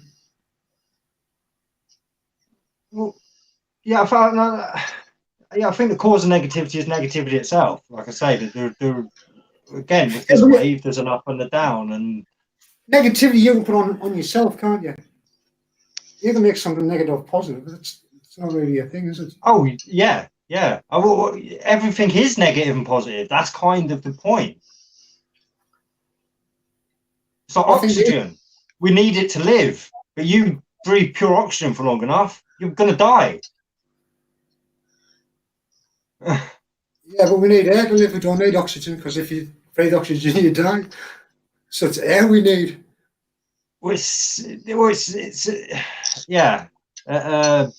Diluted oxygen is what we need. But like I say, so yeah, everything is positive and negative. Like everything. Well, who makes that? Is that just in nature, negative and positive, or do we set what's negative? Again, it's part of the wave, isn't it? The well, for lack of a better word, the opposite, the up and the down of the wave, the positive, the negative, the there are no opposites. No, there aren't. But and again, I'm talking direction, up and down. I know, positive, I know. Negative, yeah. So is up the opposite of down, then, D? Or is it just an opposite of up? Ups is yeah. That's an opposite, doesn't it? No, because down's just an opposite of up, and up's just an absence of down, and down's just an absence of up. So what causes up? The absence of down. That just sounds mental, that. I know. An absence of it up. is, isn't it? Right, that is up because it's not absent of being down on the floor. Could up and down be opposites if there is an absolute up and an absolute down? Well, there's no absolute up or down as much as he is left or right. Where No, but if there could be, no, but I'm talking philosophically. If there could be an absolute up, would absolute down be the opposite of one another? Yeah, in that circumstance, yeah. In that sense, yeah. There we go. We found an opposite, guys. But again, it's more contrast than because you put an if in there. So cause and Yeah, effect. I know. Everything's There isn't. Well, in my way of thinking, there is no limits. Put it that way. Cause and effect. Darkness is caused by the absence of light. Yeah. What's causing up and down then? Well, Motion Motion, that's or perception. Because you perceive up and you perceive down. First of all, you've got to define where is up and where is down. Well, that's what I was going to say. Is it a physical thing? Is it the ground? Sorry, the ground for us is down. Yeah, we'll say that's down. Yeah, and the sky is up. Yeah. Yeah. Mm-hmm. So can we use that for our frame of reference for now for this question? Yeah, that's what we do. Yeah. Yeah. So what is causing that again is kind of what Kate said. Is perception. The fact that we are down on the floor makes us perceive that this is down. Yeah. Now, if we have a platform on a house and that's like up in the air, and say that platform extends out as far as you can see either way. Yeah. Now you start perceiving that floor as being down. Yeah, but it's no more down than you were on the actual floor. It's just the limit of your perception of the lower limits of where you can get to. So there is no up and down. There is just where you are within reality. Well, I think everything has to have a cause. Not just it's there because there's an opposite to it. Yeah, well, the cause is you're on in the definition of what I just put is right. The cause is the floor is down, so the sky is up. Yeah, that's the effect because the cause is down, the sky is up. Yeah, right. So we get your degrees or opposites in. So then you can start measuring and applying our perception of reality into it. So then you can start measuring from the floor and then determining everything from that floor from say 1 millimeter or smaller is up. Yeah, it doesn't actually make it in reality up. So if I put a light gas in a balloon, there's a force going up, isn't there? Then instead of going down. Yeah. Right. So why is the force going down always vastly more than the one I can achieve going up?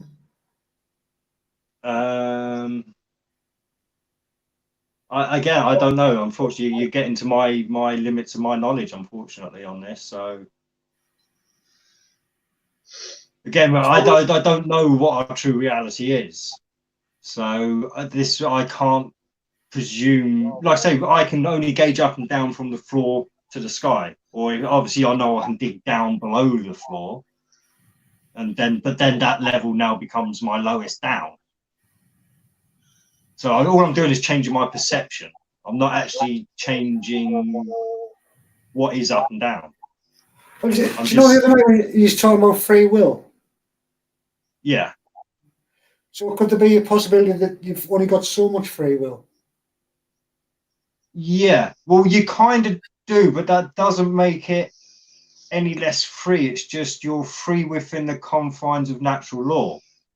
Yeah. It's like natural law can't be broken. So you're free to choose all the choices within the rules of nature. So do you think I'm being manipulated? Oh, it's certainly, well, we know it can be. It has been. So do you think you would sidestep karma? No. Make it less like I say, you can't. If I told you to do something, people at the moment, right? And I told you not to listen to us, but you done it anyways. Who would that be on? What? Sorry. If I told you to go and do something, right? I tried to encourage you to do it. Told you all the reasons why you should do it, and you said, "Oh, I'm up for that." And then I went, "Don't listen to anything I say. I'm full of shit." And you've done it anyways. Whose fault would that be? Would that be my fault or your fault then? Oh, it's always your fault. Oh. Like I say, He means his own fault. Like I say, everything is your fault. Everything that happens to you, you deserve. Not necessarily in a human thinking way, but in a natural law way, in a cause and effect way of thinking. There's nothing you can do that you didn't deserve to do. Yeah, nothing happened to you that didn't deserve to happen to you. Does natural law say you take responsibility for yourself fully?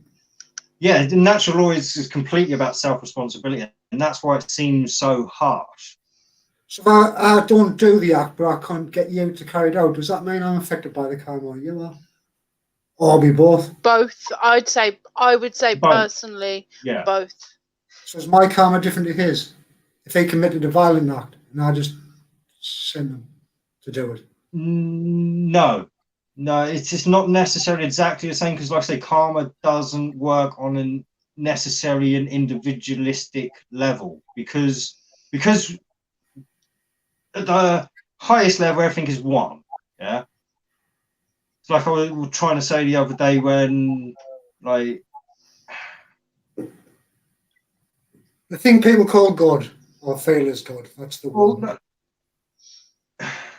we have every single bit of information that is needed in us, in everything. It's in everything. Right? There's nothing that doesn't hold everything. The as above, so below, as within, so without concept.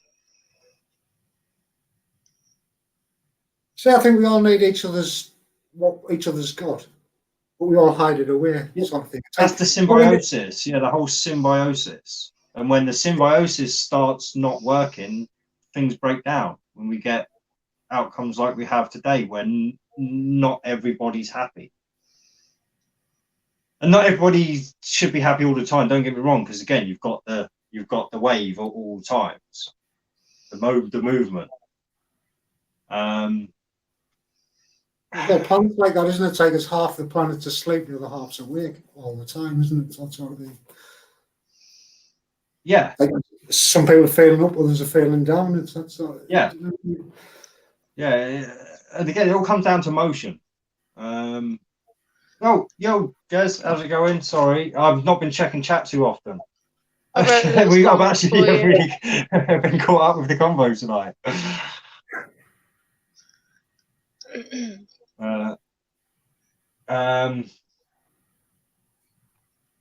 I've kind of lost what we were saying now. Sorry, that distracted me. No, I don't know. I was just going on and on. So would you say this? If you say, would you say the things you eat affects natural karma?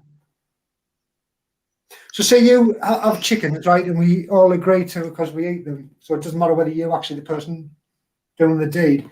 If you was all eating the chickens in this chicken coop, and then chickens will live a life where there's somewhere that they never actually know where they truly are, and they think that's the life, is that could we be in the same state because we've got the chickens in that state?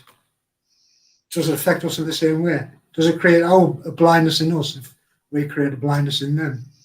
You know what I mean? No, I wouldn't necessarily say yes to that. I'd again refer to karma and say it's not necessarily going to come back to you in the same way you put it out, but it will. Yeah, it will certainly have an effect. I think what we eat. We briefly touched on it at the beginning of this show, to do with veganism, and I think what we eat does have a cause and effect in terms of morality and natural law. And Dee did mention this earlier, and I think that if somebody, let's assume you have to eat meat to survive. Okay, let's just go with the assumption that that is a correct statement. I think that being gluttonous with meat and other, I mean, it doesn't even have to be meat. I mean, if I eat a lot of soy, that's detrimental to in agricultural sense. If you eat a lot of palm oil, we know palm oil is not great because it's killing orangutans and causing deforestation and stuff. So I do think that that what we eat, whether we're aware of it or not, goes against natural law, and not just against animals. I mean, I'm trying to think of let's say the hazelnuts that are in Nutella and other things that have got nuts in them. Those are picked by children under slave labor, so that affects those children. So that's wrong, and a lot of people are aware of that. And especially I think if you eat them and you're aware of that, I think that that's bad, and that goes against natural law as well. See, it doesn't. Like I say, you can't go against natural law. Break natural law. But yeah, you can be. It's like I say, it's a subvertiveness of it. Like I say, that there will be consequences. Been a very naughty like you boy. say, like people want to eat Nutella, right? The consequence for that is we're using child slave labor. They're probably taking away a lot of the natural trees to plant hazelnut trees. So like I said, there's going to be effects. Whether we notice it now or not, in nature, it will prevail at some point. Mm-hmm. So again, and I is think that if karma, you eat, cause and effect?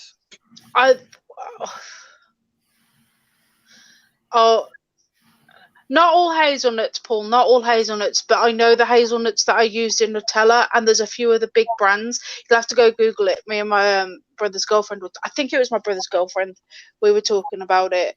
That Asda and a couple of other English supermarkets will stop selling Nutella if so that they're auditing the production, they're auditing the way that it's made. And if the audit comes back to say that the findings of this independent reporter is correct, they're going to stop selling Nutella. But they want to do their own personal audit first, even though this private audit said that it wasn't. Yeah, it's far too sweet. It's far too sweet. I prefer raw cacao, personally. If we're going to go into the whole chocolate thing, I prefer raw cacao. I don't like any chocolate with nuts in, to be fair, but yeah, that's just me. So, but what I was going to say with the meat as well, I think that if you overeat a lot of meat just for the sake of eating meat, I think that that's bad as well. If you're eating meat in a pardon? I think if you're eating meat in a balanced way as part of a balanced diet, for the means to the ends is your sustenance and your survival, I think that that's okay. But I think, when you go to a buffet restaurant and you just get a plate of ribs because you can get a plate of ribs, I think that gluttony goes against natural law in any way. Yeah, and there will be a consequence for that. You'll get fat, you'll have clogged arteries, and this is what I mean. Natural finds a way of punishing people that go against it. Exactly, yeah. And I mean, could conscience be a way of natural law getting justice? I mean, if you kill somebody and then feel really guilty about it, is that part of, and it plays mind tricks on you and you go crazy, is that part of the karma justice system within nature, Yeah, it's not going to affect everyone because, again, we're programmed beings, so some people haven't had the programming to feel empathy for others. So if you feel empathy for others and you kill someone, it doesn't matter whether you hated them or not. I can't imagine anyone being able to live with that, and stayed as they were before.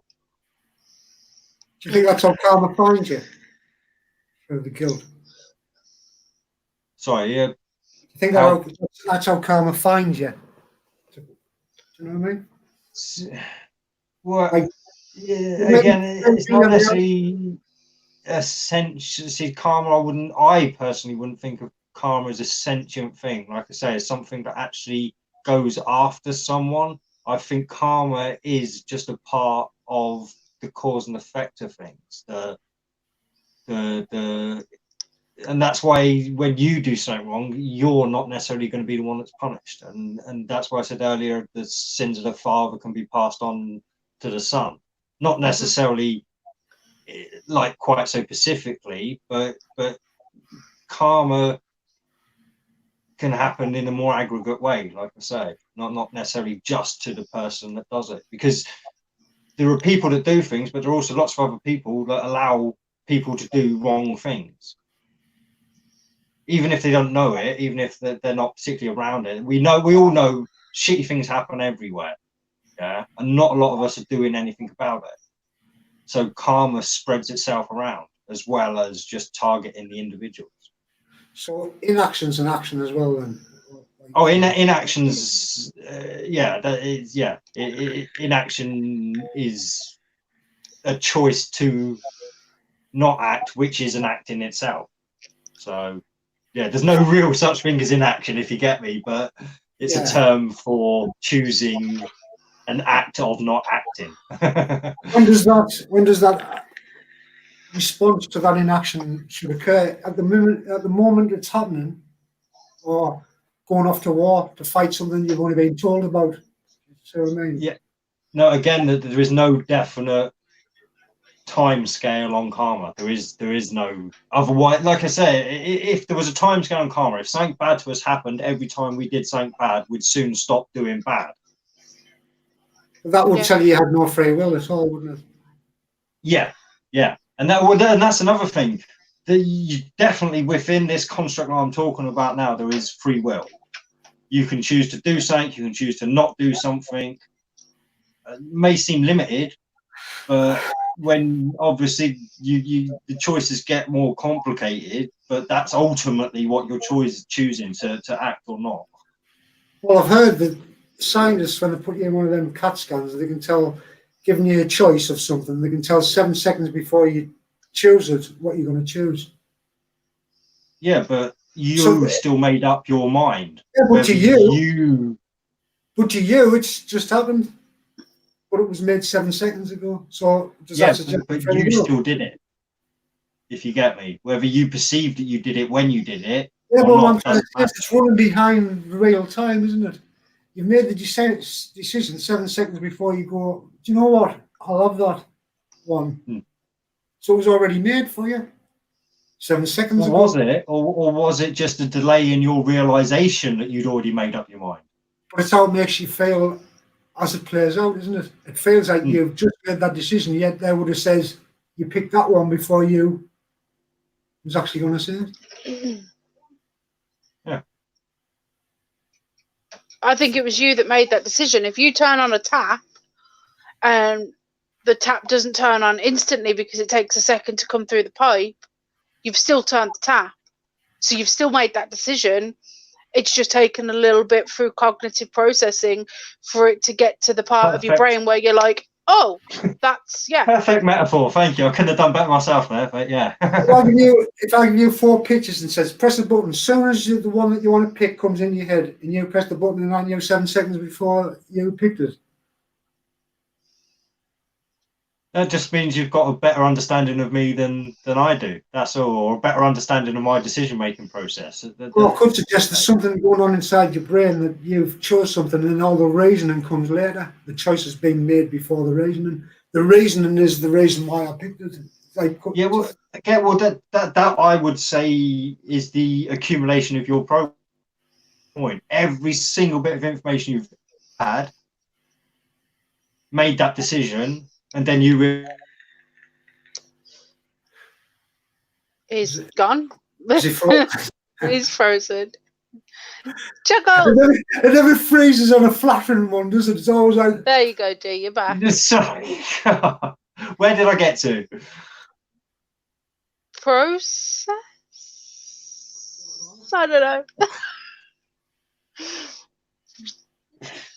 Your hand was up here, if that helps. The accumulation of all of your knowledge up to that point, has made that decision for you. And then you realise that's what you want. It's like Kate said with the tap. Tap's The tap is all the information, all the programming, everything that's happened, and then the water coming out is you realizing that's what you want. Yeah. Right. So you're free will, right? Now you say to yourself, I want to pack in smoking tomorrow. You get up the next morning and you smoke again. Now, where's your free will? Well, you chose to pick up a cigarette and smoke. You could have Yes, chose like to I've made suffer. a decision the day before and says, I'm not going to smoke. Yet you smoke. But that's Yeah, but because that's your mind just is ever because you were changing. wrong. You made a mistake the night before. That's all. You're lying to yourself. Your conscious mind has no fucking control from your subconscious, does it? It overrules it all the time. Well, it does, Wait, but it hang on. only does, I think, because we've allowed ourselves to move so far away from natural law.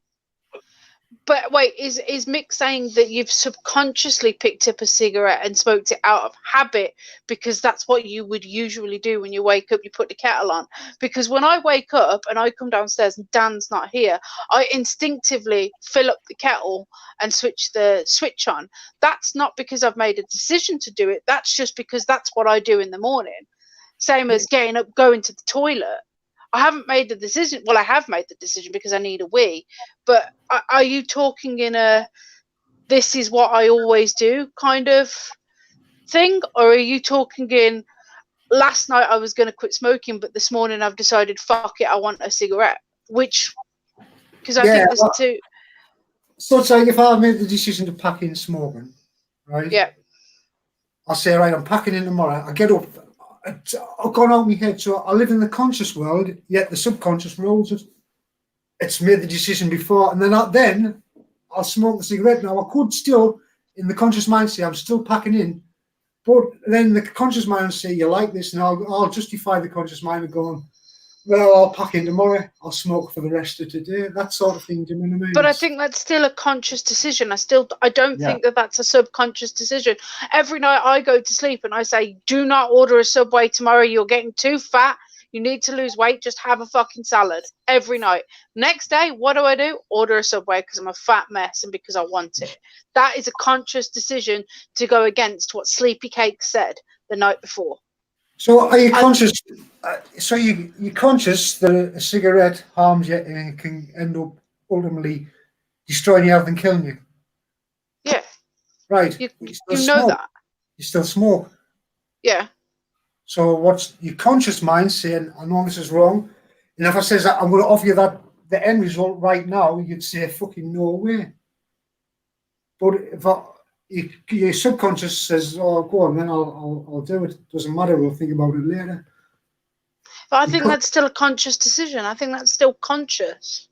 I don't think that's got anything to do with subconscious. This way it comes down to self-responsibility as well, Mick. This is what I'm saying. I mean, yeah, your natural instinct might be to pick up that cigarette because that's what you've done for so long.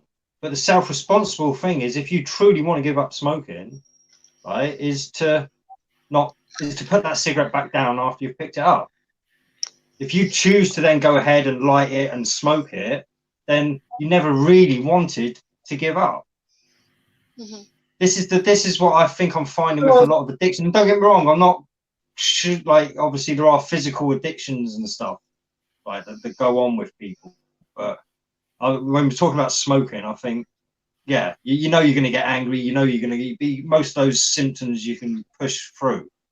Obviously, when you're coming off something heavier where you're throwing up all the time and you could actually possibly die, then all right, it's a lot easier to say, fuck it, I'm going to do it again. But again, it's how much of these consequences are you willing to put up with? Because all these consequences are there because you went against natural law in the first place. Karma coming back at you. Yeah. Because now you're trying to give up. But the thing is, you went against natural law in the first place. So it's a type of karma, like the anger, the you not being you, the fucking feeling shit about yourself and not being able to give up, and yeah. So what's going on in somebody that says I want to pack in but I can't? If they're not lying to themselves. They're not conscious then. Yeah. Well, from my experience, especially with cannabis, I don't really want to. but I think it's a I lack know of my life willpower. would be better if I did.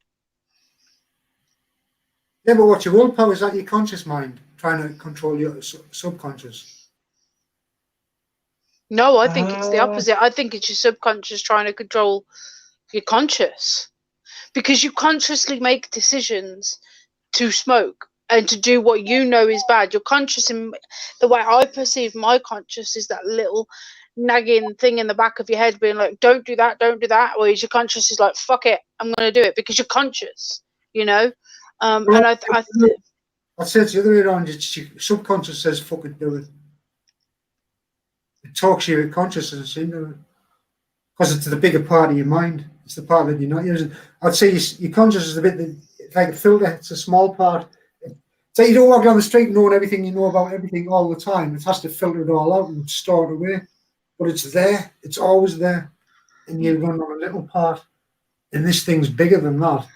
And you've got to be stronger in the conscious part than the subconscious, because it's the subconscious is like the repeat thing, isn't it? It's like the copy that's gone over and over that many times it starts to feel normal. Yeah, Like habit forming at least. But again, this is where it comes down to programmable. Like, you're not that way because you're that way. You're that way because of everything that's happened in your life up to that point. So, well, all these programs are getting stored in your subconscious, aren't they? Yeah, yeah. So how hard is it to break one of them if it's a conscious decision? All these subconscious habits we have. But again, just because we have a subconscious doesn't mean it's separate from our conscious, like our waking mind and stuff. Yeah, but it's like an interface, isn't it? It's like your brain's the hard drive, and your conscious is like the processor chip. It's putting it onto the interface that you're going to make sense of. It's like you don't know what's going on inside your hard drive. Everything that's going on, it filters it all down, so the bit on the screen is the only bit you see. But ultimately, it's the hard drive that's making all those big decisions, isn't it, all the time behind the scenes? Yeah, and again, it still doesn't change the fact that your hard drive is an accumulation of everything that's happened to you up to that point. And it doesn't change the fact that it's you making the decisions. Yeah, but one of your decisions, it's like once you've made the decisions and you create the pattern on the hard drive, and you continue to do those decisions, are your decisions or just a follow of the pattern?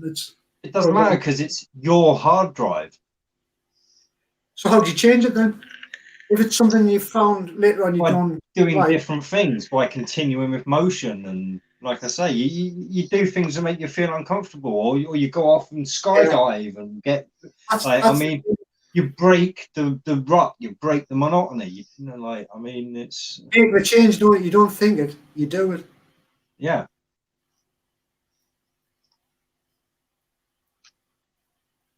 Yeah. Yeah. No, sorry. Yeah. I don't want to get off it. We're at 2 hours, which means it's 11 o'clock. What? Oh my God, that went like that. So quick. So speedy. No. My back's not even hurting yet tonight. Wow. Have you seen that thing on Netflix, Broken? Pardon? Documentary on Netflix called Broken. No. It goes on about sugar and the reckon scientists. It's not official, but they're starting to think sugar causes like a diabetes to the brain, and that's Alzheimer's. Oh. So sugar's super bad for you, you know what I mean? 20 spoonfuls in a can of Coke? It's ridiculous amounts. Yeah. But it's in everything. Like sugar. I mean, we need it, don't we? I think in sugar, what powers the brain? No. Or is it salt? Not that sugar, not the sugar we take as a refined sugar. Yeah, you need all the things. You need the salts and the electrolytes and all that stuff. But again, this is the thing. I mean, right, if we're eating stuff, blah, blah, blah, blah, blah, it's all getting broken down, and the bits we need are taken away, and the bits we don't are shut and pissed out, yeah? So... Yeah, but it's like You burn clean fuel or you burn dirty fuel and have the contaminants in you. Yeah, no. I noticed the ridiculousness of what I was saying when I was saying it, so it doesn't matter. Anyway, I want to get But- off and I'll leave this to it. Well, I think Okay, like Mick. I say, Kate's got to get up for work tomorrow. I would have actually been happy to carry on tonight, but that's because I'm feeling good and the conversation went. And I'm feeling good. Have a note. Boom. Sorry. Do you want to have a private chat for a bit? I'm not doing anything. Yeah. Well, we can stay on after this, then, mate, and we'll carry on. I'll just Yeah. find Awesome. So, Kate, would you like to outro us? No. Fuck yourself. Oh. Yeah, no, Fine. thank you guys so much. Thank you, chat, for chatting away all this time, being great, having D ignore you. I did try to, Oh, keep sorry. us all involved. Garbage co-host. But no, thank you guys. You're all awesome. Thank you, Mick. You've been a delight. Thank you for all your opinions. Yeah, Chuckles. No, it's been a really good stream. It actually flowed a lot better than I thought it would, and I actually think I explained myself quite well. Whether I actually have or not is yet to be seen. But I think you did. Awesome. Yeah. So thanks everyone, and yeah, Thank especially you. thanks to Mick for jumping on, and we'll see you all Later. next week. Bye, guys.